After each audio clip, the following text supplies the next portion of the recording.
Shalom, everybody. You might hear from my voice that I did not have a throat operation today. It was postponed. And it was postponed by myself. I realized I recently got some new MMS, a new batch of MMS and citric acid. I can't go around telling people to use it and then not use it myself. So I thought, no, instead, I will use it seriously and treat myself, and then if that doesn't work, then I'll have an operation. But if it does work, then I can tell everybody, hey, you know how I was due to have an operation? Well, don't need it now. And there you go. Now, saving planet Earth. Which page? Yes. Let's start here. Greetings everyone in the chat, by the way. Let's start here. We have a comment from Shidden Boards. No, I just heard the except when you measure different parts of Africa bit. That's just the start of his comment. It's not a response to anything. It's just, please would you like to explain why it doesn't work on parts of Africa? I'm sure Simon Dan and his globe can explain why it doesn't.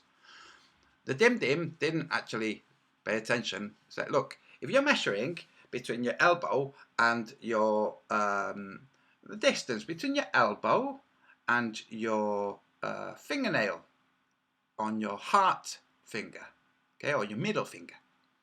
If you're measuring that, then it's not going to work if you have that measurement, if you measure a different part of your arm. See? So you're going to have the right measurement, except when you measure different parts of your arm.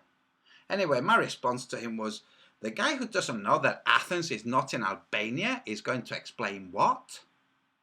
But that wasn't the main thing. I just thought that, a bit of a comic relief. It's this other message by Ian Nadeau. What made me think? I've been pondering and looking at a whole series of different things. Lots of sailing routes, lots of discrepancies with distances and locations of ships and all kinds of things. But I thought, no, forget that. That's too laborious. It's too... Most Globalines can't understand it. They can't understand that freaking Athens is in Greece and not in Albania. So instead, I thought, no, I'll do this more for the realists, the pondlings out there. And this is done, like, if you want to use any of what I'm saying as a strategy when debating or discussing with loved ones or hated ones, then that's part of the reason why I do all of this anyway. So I'm going to read this comment by Ian Nadeau. There's one tube comment that I read that I think he means sums. I'm not going to go into any orthographical errors, okay? So there's one YouTube comment that I read that I think sums up this flat earth basic science without any need for science, just logic. To imply that the earth is flat, you aren't just saying that NASA is lying.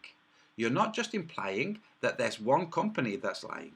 You're implying that there's a conspiracy within 71 space agencies, 13 of which have space launching capabilities. Not only are you saying all 71 agencies are lying about the shape of the Earth, but that every single person who works for them is in on a conspiracy and or being lied to by their government. Furthermore, you're implying that every single astrophysicist is being paid to lie and use telescopes and instruments that would be useless if the Earth was flat. So, roughly 75,000 people are lying about the Earth being flat. It's absurd to think that NASA is lying, but also that all 71 space agencies are lying and are in on a conspiracy about the Earth being flat. It just seems crazy to think that all these different people are lying and are all in on this conspiracy. So, my response to Ian Nadeau is, you're not with one of these space agencies, are you? But you're lying about the Earth being a globe, or not being flat, aren't you? And you're not in on this conspiracy, are you? It's just part of what you do, because it's part of what you think is true. Correct? Yes, of course it's correct. Now, you write that astrophysicists are being paid to lie and use telescopes and instruments that would be useless if the Earth was flat. Do you mean that if the Earth was flat, there would be no stars? That's a very peculiar instrument. And that's just telescopes. But you also say other instruments. You think that if the Earth was flat, there'd be no electricity, perhaps, or heat, or light, maybe. Maybe you're referring to light. I don't know what you're quite referring to, but I think it's a bit of a stupid comment. It might appear to be quite a coherent series of statements, but altogether they're not. They're quite facile. Okay, now, another point you make is that roughly 75,000 people are lying about the Earth being flat. You mean not being flat. Okay, I noticed a little bit of a sleight of hand. So roughly 75,000 people are lying about the Earth being flat. It's like, no. They're lying about the Earth being a sphere, being a globe, being a planet. So 75,000 people lying about the Earth being a planet, knowingly lying. Because obviously you don't know that you're lying. And this, grey area If you don't know that you're lying, are you really lying, or you're just saying something that's not true without realizing it's not true, and therefore you're not committing a sin or whatever. But your point is 75,000 people. Okay. There are 2.18 billion Christians. This is live. This video that you're seeing here right now is live. What is this live video? I mean, it is live. It is Santa Claus Village. And it's live. The ISS might be live too right now, I'm not sure. But this is Santa Claus Village. Obviously, you wouldn't have a village for Santa Claus if Santa Claus wasn't really real, right? And you have 2.18 billion Christians, the vast majority of which, because Jehovah's Witnesses are Christian, but they obviously don't lie about Santa Claus, but the vast majority of them lie about a Santa Claus or fake, fabled magi bringing gifts, and these are lies that 2.18 or so billion Christians say. Is it such an evil lie? Not really, not unless you think that lying is evil altogether. You have a good position if that is your position, because the alternative is to say the truth, in which case all of those gifts would not be propping up a religious structure, but would instead be propping up the society and the family. That's what it would be. We give you gifts because it's the depths of winter and we want you to be happy because we love you. Oh, that's better than lying. Saying, oh, some strange guy came into your room last night. Yeah, we know all about it. We didn't stop him and he left gifts. No, we didn't see what he did in your room. Never mind that. So, this is Santa Claus Village live. 2.18 billion Christians lie about Santa Claus or fabled biblical characters. Okay? That's just how the world is. In other cultures, they lie about other things. So much for your 75,000 people. That's a pittance compared to the number of people who lie about Santa Claus. What's this guy? This is just so some of the globings understand where some of us flat earthers are coming from. When we say, dude, you haven't got a clue what world you live in. First, I'm going to show this, and whilst I'm showing this, you might have noticed in the top corner this hand with a smaller hand within it. Those of you who are into that whole Pizzagate thing will see this with suspicion, and you would, because that's what Pizzagate told you that was. Okay, now let's listen to this fella, see what he's saying. Sufficient heat pump and developed it, and these are the evaporators for that heat pump right here. They're 8 feet high, 3 feet wide. Now, the refrigerant we put in here boils at 40 degrees below zero. Therefore, anytime, day or night, outside in a rainstorm or in a windstorm or hailstorm or a snowstorm, or just out on a nice hot sunny day or in the middle of a cold night, as long as the refrigerant that's inside this panel is colder than whatever the air is out here or the phenomenon that's hitting this panel, then the heat from the air or the sun or the wind or the rain or the sleet or the snow will be transferred into the refrigerant on the other side, because it's the second law of thermodynamics. Hot goes to cold. So if this is the coldest thing outside, anything out there that touches it is going to give its heat to it. A little bit of heat goes a long way.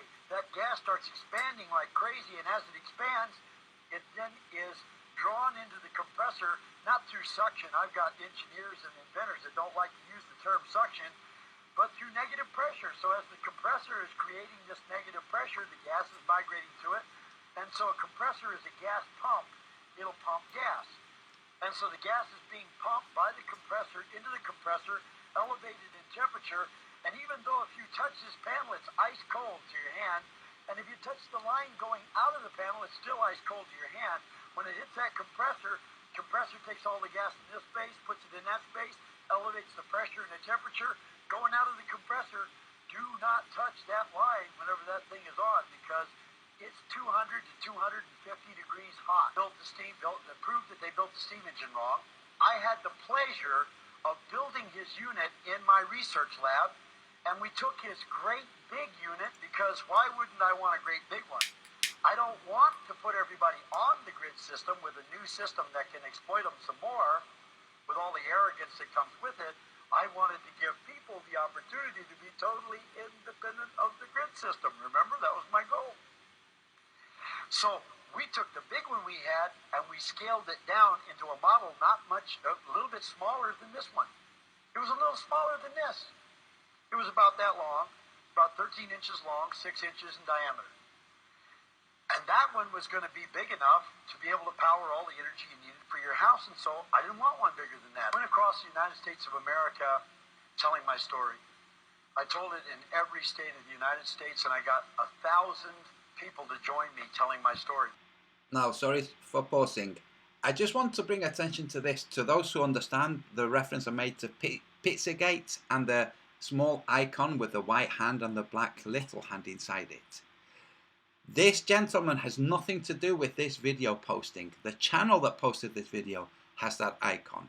So please do not associate the two. That's a very cunning way of causing a smear. Just place that icon there. Now anybody who knows about this will immediately dismiss this man. No. Don't be hoodwinked. We put a media ad campaign together because the media wouldn't cover it. So we ran commercials, and we did a 60-second commercial cutting a power line and saying you can power your house with no electricity, external electricity, run your car with a new engine that runs with no gasoline. We did a 60-second commercial nationwide. As far as we can tell, about 10 million people saw it. And after that happened, that was too much. That couldn't be tolerated. And so I got a letter from the state of California inviting me to come back to California to go to court. So I flew back to New Jersey to California to go to court, and when I walked into the court, the judge said, "You're probably wondering why you're here," and I said, "Yes, I am."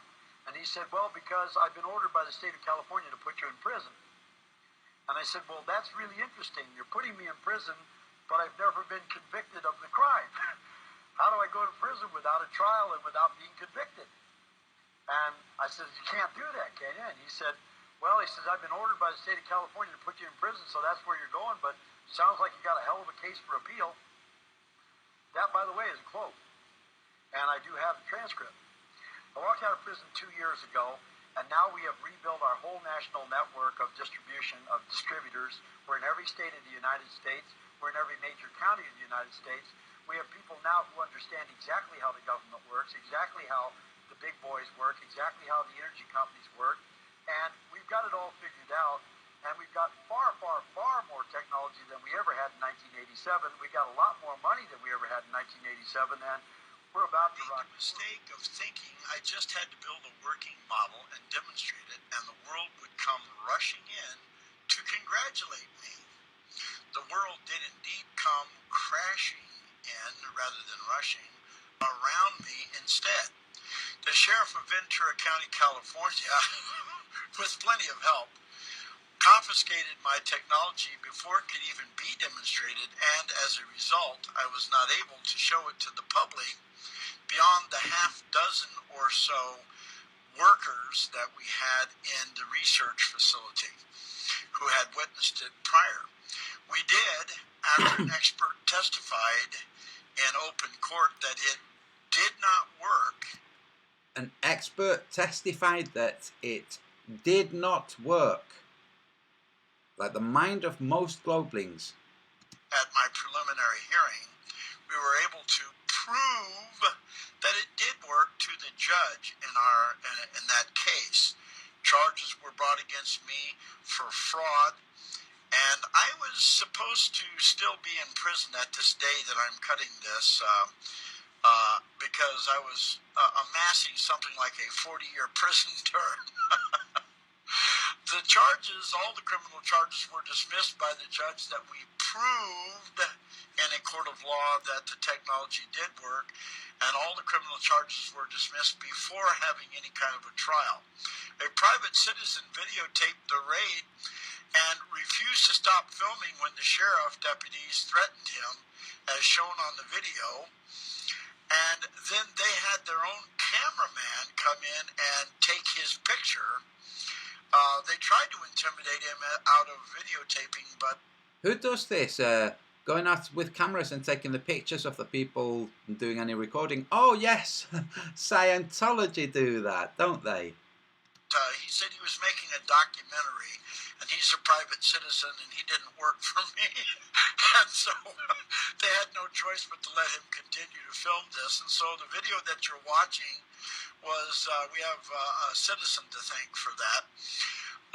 Then they got their cameraman to come over and take his picture so that they could know who this citizen...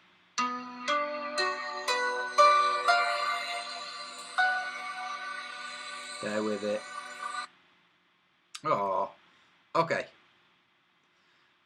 You've never heard of that guy, have you? Globelink, man jail for creating free energy device. Oh, well, let's close that. Let's see this. Let's see a small portion of this. It isn't just a question of the difficulties of communication. There is a profound barrier between scientists and inventors, and a strong reluctance on the part of most scientists to risk their reputations grappling with issues that don't have a clear scientific pedigree. Reluctance to look foolish. Reluctance to look foolish. Inhibits a lot of people from looking at things. Inhibits a lot of people from looking at things. This is looked at as a pariah. You touch it, and it creates an image of you that you don't want your colleagues to see. One extreme, you might have things that Wonderful. Eyewitness accounts to Stanley Myers' invention that transforms water into a source of fuel. Oh, that's just another one of those conspiracy theories. Okay. Let's watch some more. A car that runs on water instead of gasoline. Can it be true? Well, inventor Stanley Meyer made an announcement today in Colorado Springs. He says he's come up with a device that will hook up to any engine and allow it to run on good old H2O. News 13's Kurt Goff tonight on the possible impact of the water fuel cell. Stanley Meyer says the answer to dependence on foreign oil lies all around us. In seawater, tap water, and rainwater. Any kind of H2O, he says, can power just about every type of engine. How? With the water fuel cell. It fits in the palm of his hand, but it could revolutionize the world. Wait a minute, how the hell are they going to charge people that much for water if they can just use water to run all the house stuff and their cars and... Talking about a pollution-free, totally new source of energy, the voltage disassociation of water. British energy expert, it said there. Did you catch that? British energy expert. Leonard Holohan. British energy expert. Oh, I say. Of water. The fuel cell converts water into a gas, hydrogen oxygen, which is released in the form of thermo-explosive energy. So the water fuel injector simply replaces the spark plug. We hook it to a hydrogen computer system which regulates and meters the flow going into the injector. It processes the water in such a way to release its thermal explosive energy. The man who invented an engine that can run on water says he's been offered $1 billion in cash by oil-producing countries to sell his patent. So far, he hasn't sold. Environmental specialist Jan Porter talked to the inventor, who thinks that the U.S. auto industry could produce cars that run on water now if they wanted to. Our industrial base of the world is based on the utilization. Stan Meyer has a car that runs on water, and that's drawing crowds at this year's Extraordinary Science Conference in Colorado Springs. Notice that didn't say allegedly runs on water. It categorically stated Stanley Meyer has a car that runs on water. I'm going to play it again. Our industrial base base of the world is based on the utilization. Stan Meyer has a car that runs on water, and that's drawing crowds at this year's Extraordinary Science Conference in Colorado Springs. Myers has developed what is called the water fuel cell injector. The injector breaks down the water molecule into hydrogen and oxygen, and the hydrogen is what powers the car. Basically, all we do is replace the spark plug and replace it with the water fuel cell injector you see right here. We simply feed ordinary non-processed water or processed water in here, and as the water goes into the injector, it hits a very high pulse voltage frequency, which instantly converts it into thermal explosive energy, and as a result, we can run this car down the road on water. Meyer's invention was introduced in Britain earlier this month, and now the Brits have followed him here.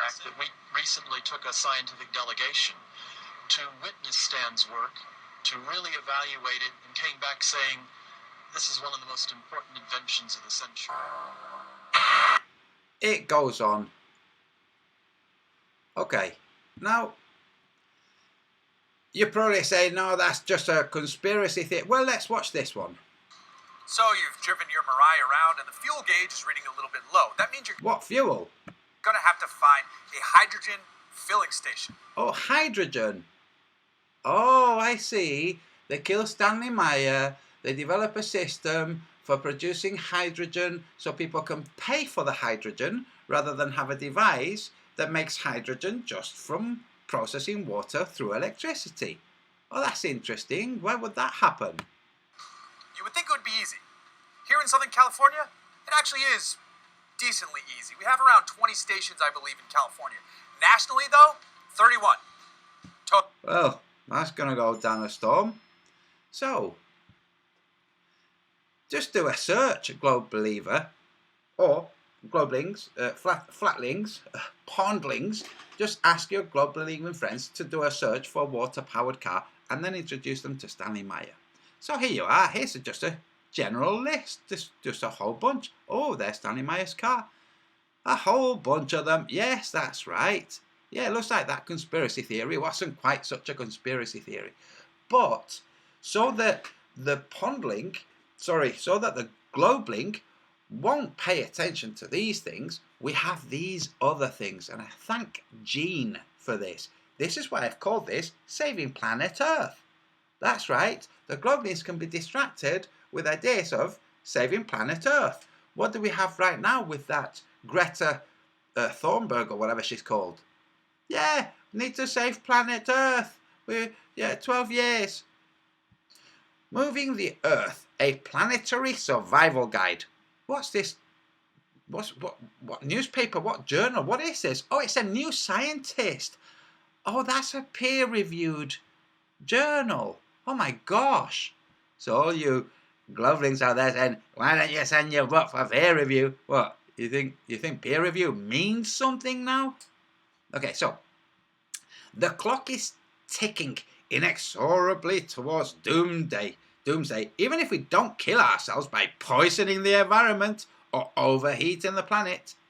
You see, there's a little problem with the sun. The sun is slowly getting warmer as it burns the hydrogen in its core. What, hydrogen? Is that what Stanley Meyer was using? In about 5 billion years, the sun will begin evolving into a bloated red giant. Its outer gas shell will swell up, engulfing the Earth by the time it reaches its peak size of brightness 7 billion years from now. Sorry, 1 second. Well, I bet all of that is true. Oh yeah, I remember. There's a live footage of a Santos village. Yeah, maybe not. Maybe there's a concerted effort to hoodwink people and keep them really stupid, like the New Scientist magazine publishing this, alongside real, interesting and true discoveries and developments in the world of science and physics. And just throw in a couple of these from time to time, and because those other things are true, well, people will assume that this is true too. Oh, that's very good. It's almost like putting infiltrators in a movement like the Flat Earth. Now, but long before that, in 1.5 billion years, so 11% brighter, raising average terrestrial temperatures, blah, blah, blah, blah, blah. Plants and animals will have very tough time adapting to that hot house. Oh, yeah. Oh, look, images Oh, now I can imagine what it's like, maybe on Mars. One approach would be to fire up rockets and move to another planet. Back in 1930, British science fiction author Olaf Stapledon wrote about a future where our descendants fled to Venus, which is made of, according to the Globelinks, of like sulfuric acid, pretty much, and later Neptune, where the Earth became uninhabitable. Eminent scientists such as Stephen Hawking have endorsed the idea of establishing colonies on the Moon or other planets so humanity would survive any disaster that wiped out life on Earth. That's interesting. So, tiny change. Elementary physics tells us that we actually can move the planet. Yeah, see that? Elementary physics tells us that we actually can move the planet. That's right, that's in elementary physics class. Launching a rocket into space pushes the Earth a bit in the opposite direction. That's right, yes, like the recoil of a gun. Yeah, you know, if you got a gun and you rested it against, I don't know, a house. Yeah, well, when you shoot the gun, well, the house moves a couple of inches. That's right. Oh no, wait, because the house is bound to the earth because of like the foundations. Wait, I know. Let's shoot a gun from an oil tanker. No, from an aircraft carrier. Let's place a handgun with the butt next to the bridge on the aircraft carrier and shoot a bullet. Let's see if the aircraft carrier moves a smidge. Because that's what they're saying here. Launching a rocket into space pushes the Earth a bit in the opposite direction, like the recoil of a gun. For the retardeds out there, science fiction author and trained physicist Stanley Schmidt exploited this fact in his novel, The Sins of the Fathers, in which aliens built giant rocket engines at the South Pole to move the Earth. In real life, however, the Earth is so massive that a rocket would have little effects on its motion, even though they've just said that launching a rocket into space pushes the Earth a bit in the opposite direction. Yeah, well, they didn't quite qualify how much they meant by a bit.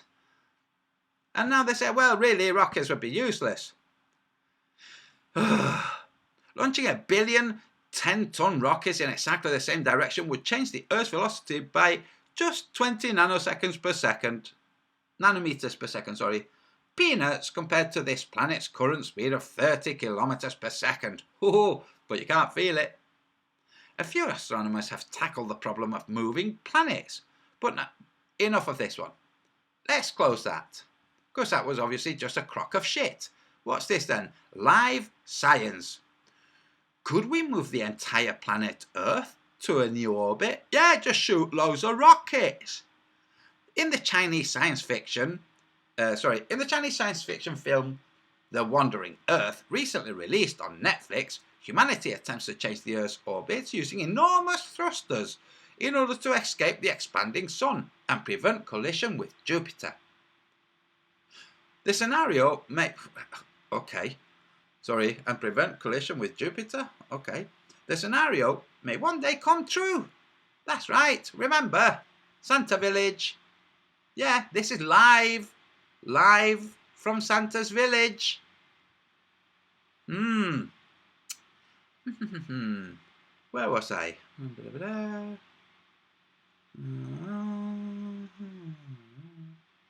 Scenario. Yes, sorry, duh. This scenario may one day come true. It may, which means it can. It's like, no, it can't, you complete bunch of dim-dims.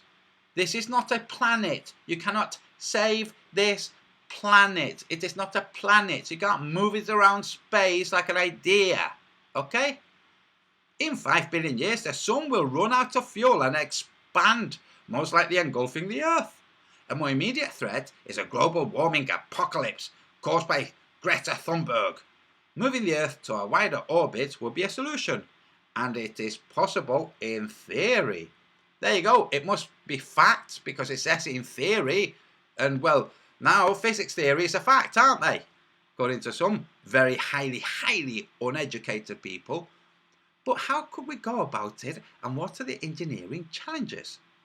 for the sake of argument, let us assume, that we aim to move the Earth from its current orbit to an orbit 50% farther from the Sun, similar to Mars.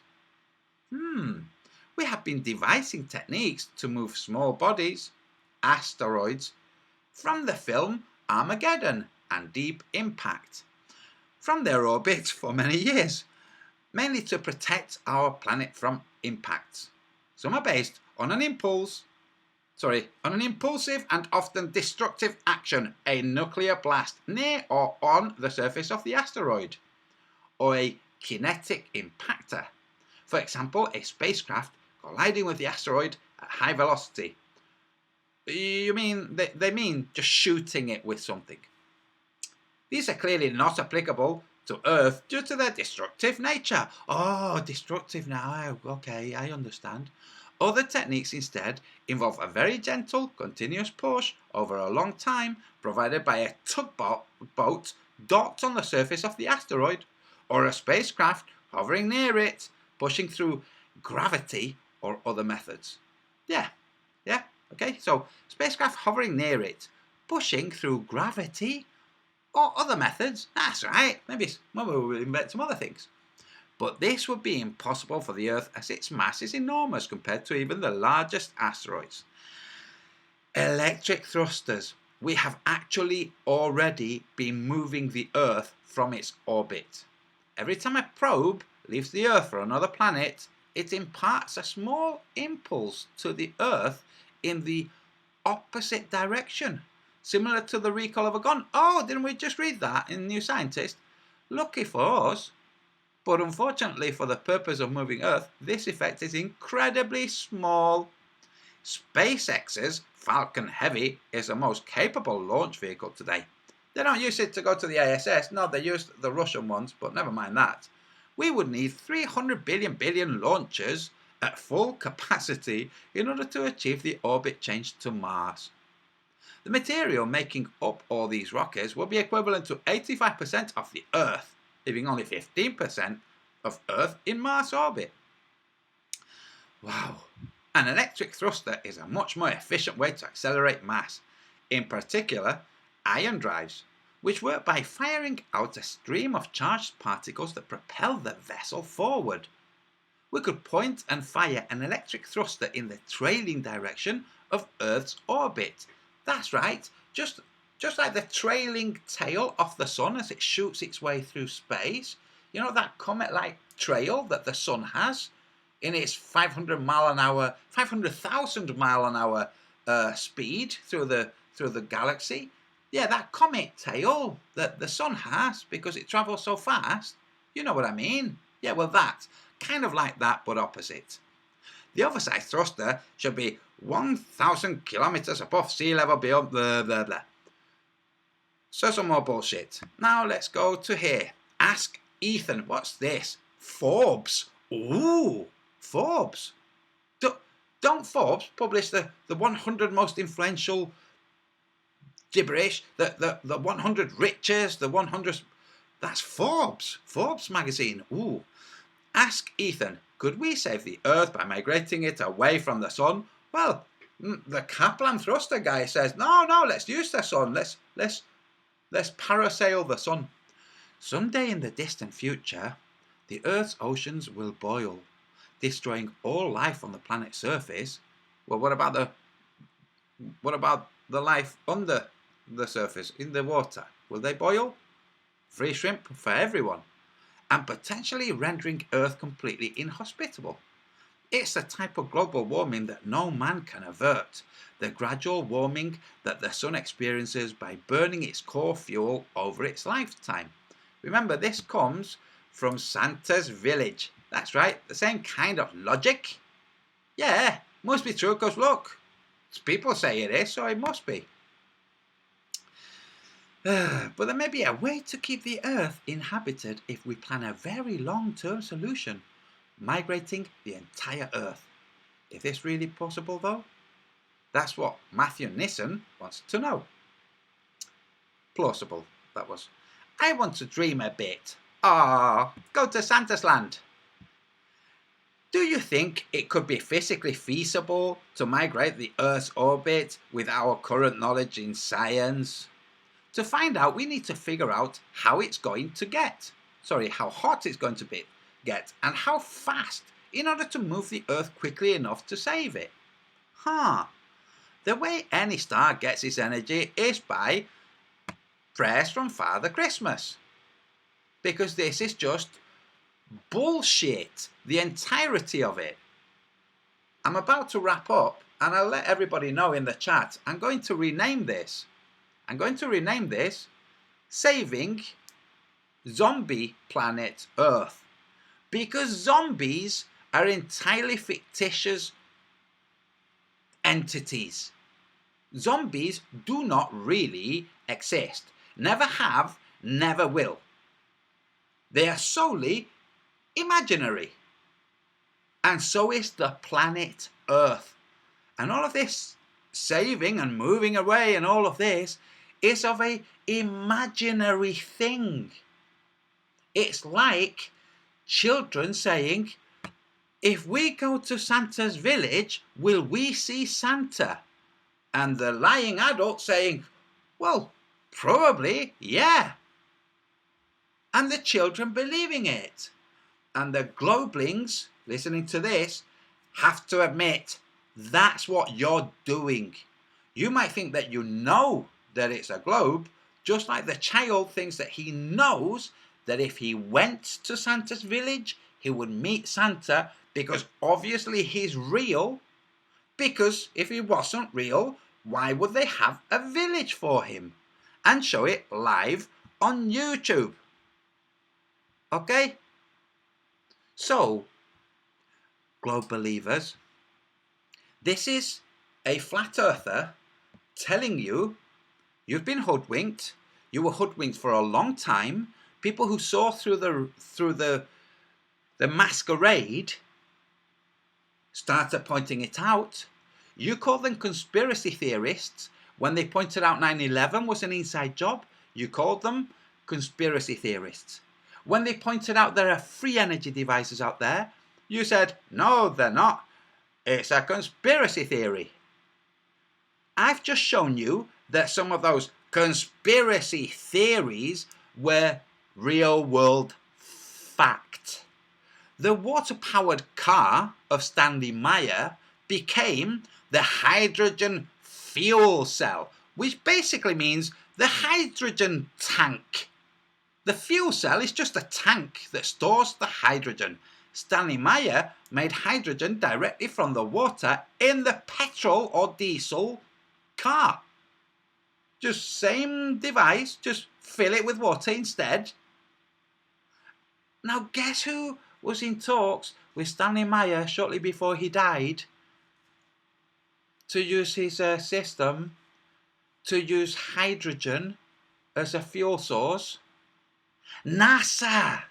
That's right. What do NASA use in their rockets? What did they use with the Voyager and those? Hydrogen and oxygen. Wait a second. Isn't that what water becomes when you splice it with electricity? Hey, it looks like all these crackpot flat earthers saying planes run on water are correct, and you get a heck of a lot more juice out of a litre of water than you get out of a litre of kerosene or any other highly flammable substance. So, sorry globelings, but you really are owned completely. And as much as you might be unnerved now, things are only going to get worse for you.